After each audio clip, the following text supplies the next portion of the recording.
What is the most expensive stock in the world?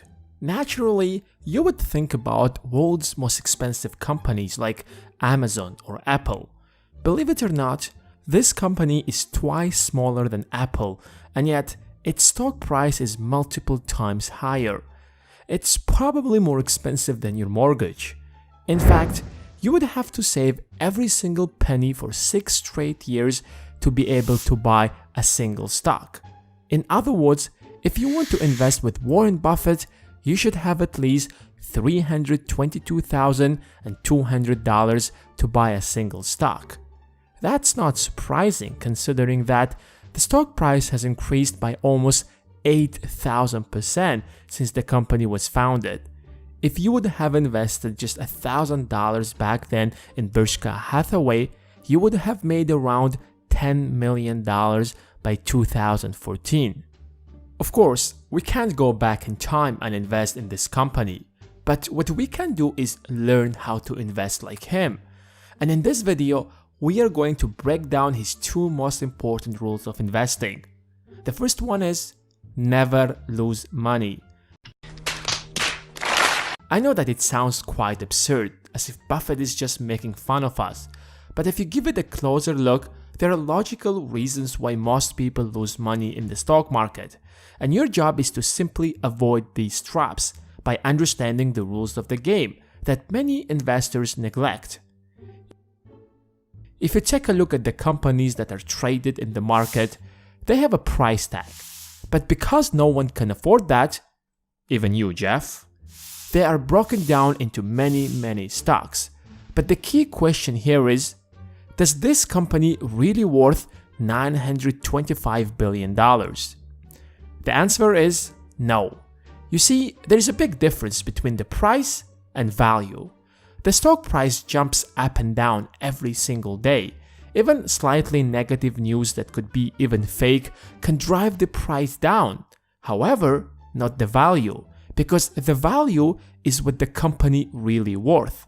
For instance, Apple released iPhone XR at the end of 2018, and sales weren't as high as people expected. As a result of that, Apple got a lot of negative press, which drove the stock price down from $230 to $160 within 3 months. That's a really big jump. But did the company become 30 or 40% less valuable in such a short period of time? Of course no. Even though iPhone sales were down, the company recorded higher profit compared to the previous years. That's exactly why the stock price jumped back to over $200. When the entire world was talking about how Warren Buffett lost billions of dollars because he invested in Apple, he didn't give a damn. He even wanted the stock price to decrease further so that he can buy more of it, because he understands the difference between value and price. In fact, he once said, risk comes from not knowing what you are doing. In other words, Warren doesn't like taking the risk because he knows that you might lose money when you take the risk, which violates his first rule of investing, never lose money. So he only invests in businesses that are clearly undervalued. Of course, you can't completely eliminate the risk, but you can decrease it to its bare minimum. In 2002, Buffett came across a company called PetroChina. After looking at its financial statements, it was clear that this company worth around $100 billion. But when he looked at its stock price, the company was valued only at $30 billion. He knew that it's a golden opportunity. And based on the political climate, Buffett anticipated that oil prices will either rise or at least stay stable.